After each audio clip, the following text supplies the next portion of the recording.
بەڵێ تەماشەبان نێژەش بۆ گوتوبژێکە بهتر لەسەر بەشداریە دێ کۆنگرێس سوچی دە کوبریارە دێ 29 مەهابێ دە بێلدارخستن مێڤانداریە مامۆستا نەواف ڕەشید سەرۆکێن وێنایەتەیە هەرێما کوردستانê ya ئەنجومەنە نیشتیمانی یا کورد لە سووریێ مامۆستا نەواف بخێر هاتی بەری هەموو شتێکی دەماک و دەمێل دارخستنا کۆنگرێس سوچی هاتە دیاریکردن دە 29 هەیوا بێدا دەم و دەست پشتی دەمەکە کێم ئالیێن ناوا ئۆپۆزیسیۆنا سووریێ دەنگێ نەڕازیبوونێ بلندکردن و بەشداریە خوا دی کۆنگرێس سوچیدا ڕەتکردن لێ دەمە نەهادا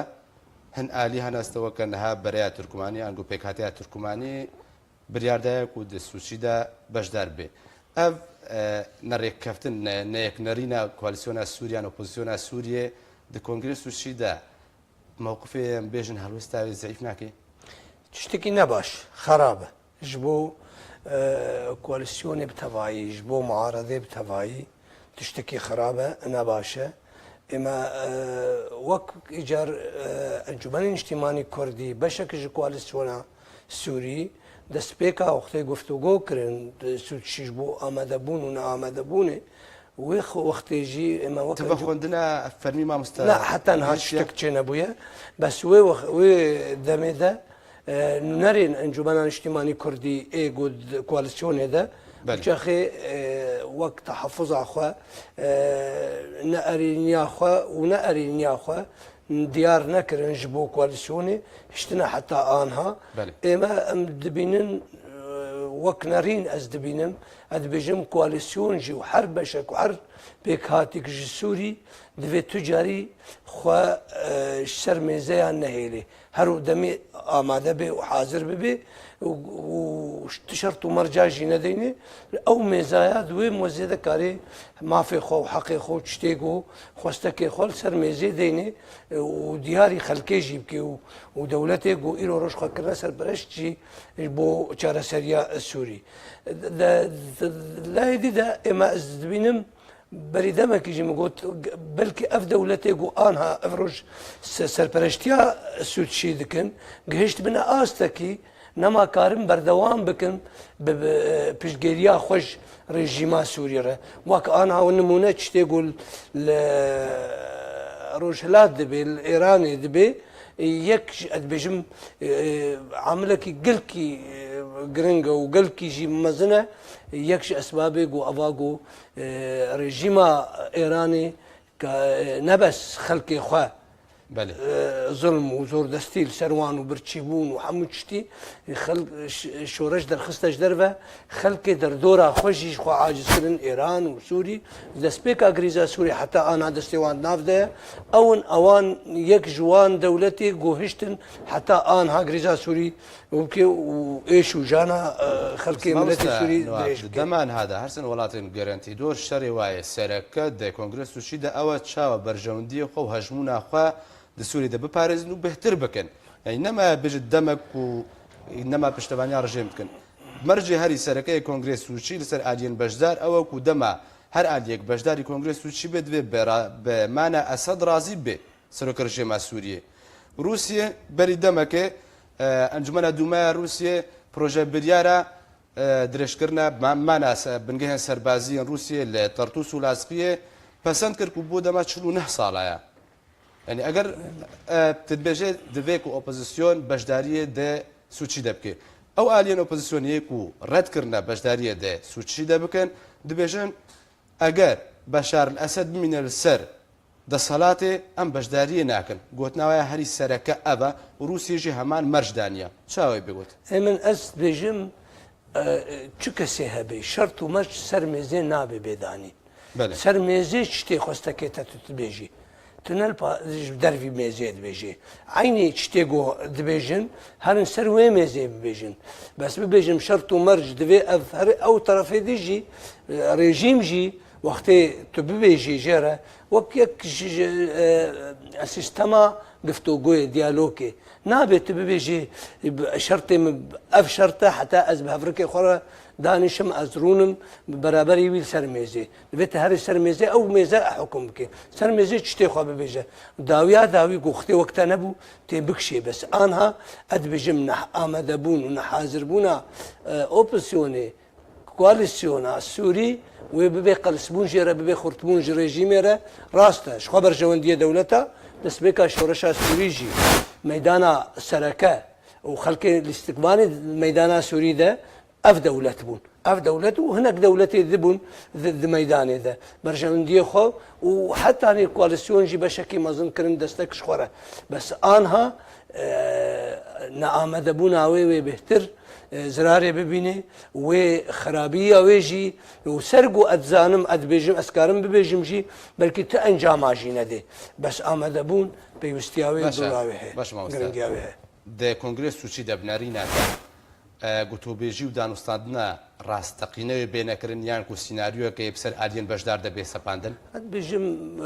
ئەف هژمارە گونهاتێ گوتن سەر هزار کەسی ڕۆ حتانی هەنێک بێژن 1700 عدد 2000 و نکاربن تبریارە و ئەنجاما بدن دەما کۆنگرس سوچی درۆژە 1700 بەس ئەت بێژم وجهداريك بالخلقي وكوميتك دركه جوان كسيغو آماده بونا وهناك جهداري الخلقي بكن زانبن تشبكن وقتين آماده بونا كواليسيوني وبزرار جيره يعني نا اجي به في ماجو نكارن خلقي هاني وك مهرجانك ونكاربن تشتكي بكن بس صبي وكاربن كوميتا جو تشيبش بو صبيش بو گفتگو ياش بو چارسريه وكاربن هناك خضر باسكن وشرط مرجي خضر باسكن ويشتي خو خلقي جهدارين وان يعني قلتو بيجن راستقينه بينكر بجم خلقي قوتني خو ببيجي ونهرن هما جهدار بن وهبت هناك شتن ببيجن وتبريار نبن وتأنجام نبن بس معقول نينا جو خلق بحثا چارە سەریە نەکەن و بچرەنگی چارە هەرێکی هەر بەشێکی هەر مکەونێکی هەر پێکاتێکی چاوا دەبینێت بۆ چارە سەریا سووری باشە ئەنە کەسێ ئەنجومەنە نیشتیمانیە کورد لە سووریە بەشدار بێ باشیان ئەوە ژووەکە ئالیان من وەک کەسایەتی نەرینێک تایبەت کەسایەکی کورد بێخواستن بێ بە خواندن گەرەک هەرێ ئامادە ببێ نە ئەنجومەن کەسایەکژی بۆ گەرەک هەرێ ئامادە ببێ و شتێ خوا وەک نونەرەتەیە خوا پێکهاتیە کوردارە دیار بکەش خەڵکێرە تاکە زیێر سەر بەشدار بوونێتکە ئش بۆ ئەت بژم تەکەزیش بۆ چیەش بۆ دو شتێ گەلکی گرنگن یەک ژێ کورد وەک پێکهاتی بەشێک ئۆپسیۆنەیە ئا دووەم چشت و تەکەس دەبێ وێ هەفبەشێ چارەسەریا پێشەڕۆژا سووری بێ ئامادەبوو ناوێتەنێ وێ دیار بکەش خەڵکێرە ئەوانە پێکهاتێکی سەرەکەیە وێ شەریک بێ هەفبەش بێ چارەسەریا سووری دەت پێشەڕۆژ باشە مامۆستا ناو ئەگەر هاتوو ئۆپۆزیسیۆنە سووریێ بریارە بەشداری نەکردنێدا ئەنجومەنە نیشتیمانیە کوردی وێ دەمێت چ بریارێت والله من أزبجم حتى نيجو أوبسيون حاضرنا بيجي جرك مجلس حاضر بيه فهي موقف مني خاصة بريار أنجمنا اجتماعي كردية كسايتية وكسايتي أزبجم لو كسروا كانوا نراتيا لا من أزبجم جرك ماذا ببن حاضر ببن بس بريار نعمنا نعز خديه بريار ما بريار بقشتيتي استندن وتدانين بريار بس من أزوج كسايك أزبينم ووقت دسبيك يجي مجو كسايك كرد بيفا خوندن قالك هري آماده بيدش باشا الجور نارينا تا ما مستا نواف اگر هاتو انجمن اجتماعيه كردي بريارا بشداريه دا وتستوشي دا بشدار بو ناكد جداهيه جا اوبوزيسيوني خو جدا ناكد جو بشم جداهي ام ببيجن امكارن وچخي كواليسيونير ببيجن بكاتي وهنك بكاتي دي كواليسيوني قوتنا امي آماده ببن وقتا ام ببيجن ام وچخي آماده بن نه بشك نه وك نراتيا كردا امي بكن امي نه نراتيا اوبوزيوني بكن نه نراتيا كواليسيونا بقشتي اسوري بكن امي نراتيا كردا بكن وشتكي ما في مي حقيمه باشا ما مستعد سوچی دا هر سه ولاتن گارانتی دور ایران و روسیا و ترکیه برجواندی خو د پاریزن سوری و هجمونه خو بهتر دکن ددمان هذا كول ايران خو نشاندانه که برفره باجار و باجاروکن بهتر جه هفته باجار ایران گرتیا نابێ سەدەما کێمبوونە هەژمون و ڕۆلە ئێرانی سوچیدا وێ ببێ سەدەم شخوا وێ ببێ سەدەم نەبە سەدەم من ئەس بێژم شخوا یەک سەدەمێ سەرەکە ئەوە گودەسترێژایە وش سووری و یەمەن و عراق و دەردۆراوێ ئانها خەڵک دەغت و فشارە گۆلسەر خەڵکێ چێبوو دە مەسەلێ ئابووریدە ئانها ڕۆژ بڕۆژ ئیجارێ دچێ جانبێ سیاسی ئەوەیە وێ باش زرارێ ببینێ و شتێکی جێ شەهنازیە و کێفخۆشیەیە ڕێژیمەکە وەها بێ ڕەنگەهانێ نەبەس خەڵکی خوا زۆر دەست دەکێ دەرکەتێش دەروی وڵاتی خۆشی و خەڵکی زۆر دەست بکە و کارتکە ئەیمان بێژن شتێکی گەلکی باشە ڕۆلاوی چ قاسکەین بێژی مشکلە بامەتنە بەس ئاگ و گرنگ ژمەرە ئەم هەر دەری ئامادە بن وەک کوالسیۆن وەک ئۆپسیۆن ئەم خوا ئامادە بن ji bo گفتوگۆ دیالۆکش بۆ مافی خۆ و مافی ملەتی خۆ باشە مامۆستا نەواف چمە سەر بژارە خۆنیشاندانان لە ڕۆژهەڵاتە کوردستانی و ئێرانی بگشتی ئەوە بووە دەما هەشت ڕۆژ نەهڕۆژ خۆنیشاندانان ژێ 28 هیوا بوری بەدەست پێکردنا بەردەوامن بە ئاوایەکی بلەز و ینی بێک و بە پێشبینی ژێرە بێکردن بەربەلا بوو لە باژار و باژارۆکن ئێرانێ حتا گەشتە باژار و پارێزگەهن ڕۆژهەڵاتە کوردستانێژی گرتن مینە کرماشان و سنە و ئەیلام و چەندین باژارن دنجی ڕۆلە گەلێ کورد لە ڕۆژهەڵاتە کوردستانێ ئەگەر هاتوو سیستەمە مەلالی هاتە گوهارتن یان ڕژێمە مەلالی هاتە گوهارتن وێ چاوە بێ و هێز و ئالیەن سیاسیەن ڕۆژهەڵاتە کوردستانێ دەدەمان هەدە چه هەنگاوی بگرنە بەر باشە ئەم بەگەرن هەفتێ و نەها هەفتێ و نەها شۆڕەشە خۆمەینی نە شۆڕەشە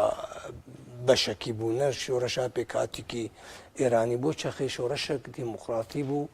هەموو پێکهاتیە ئێرانی هەموو ملەتێن ئێرانی تێدا ئامادە بوون تێدا بەش بوون لێ مخابن لوازیڤری کرد شۆڕەشێک مەذهبی کرد شۆڕەشێک تائفی لوان زیڤری هێوی ئەمە ئەوە ئەم بێهێوی دکن گو کاربن ملەتی ئێرانی هەموو پێکهاتیە خوا کاربن دەستی خوا بدن هەفتوو خوا خلاص کن ڕێژیمەکوها ji ber زۆردەستی نەبەس لە کوردا بووە نە بەلوشیا بووە نە ئەزەریا بووە نە لە عەربستان بووە حتانی الفارس بخوا بووە و معانا خۆت بیتنە هێڤیامە ئەم بژن ئەوە گهابن ئاستەکی ملەتی ئێرانی کاربن دەستی خۆ بدن هەفتوو بڕاستیژی سیستەمەک و ڕێژیمە تەبن و ملەتی تەبن ملەتی کورد تەبن و ملەتی کورد بەشەک سەرەکەیە بەشێ پێکاتیە ئێرانی بڕاستیژی دەولەتێک دیموکراتی ئاوا ببێ وێ ڕۆژلاتە هاانێدا ڕەنگێ بەشداربوونەوان دخوانیشانان دەچاوە بێ سیاسی بێ چەکداری بێ شەڕ بێ شەڕ و پەپچوون بێن وڵا من ئەس دبینم گۆری ئەو چقاس کارن بکن ئەوە ژواتێ خۆستن و چ قاس کاربن بڕاستیژی کاربن ڕێکەفتنا بکەن کاربن پەیمانە بکەن کاربن شعوبێ ئێرانی ڕە بکەن و گۆری خۆ و گۆری ئیمکانیاتی خۆ تێدا بەشدار بن شتێکی وێ باش بێ وێ خۆ بکەن کەس بکەن سەر شەراکەتیا خۆش ئێرانان نورە بەڵێ تەماشەوان نێژا گەلەک سپاس بۆ مامۆستا نەواف ڕەشید سەرۆکێ دەستیان و نەرەتی هەرێما کوردستانی ئەنجومەنە نیشتیمانیە کورد لە سووریەک و لەگەڵم بوو لە ستیدیێ گەلەک سپاس سپاس مەمنون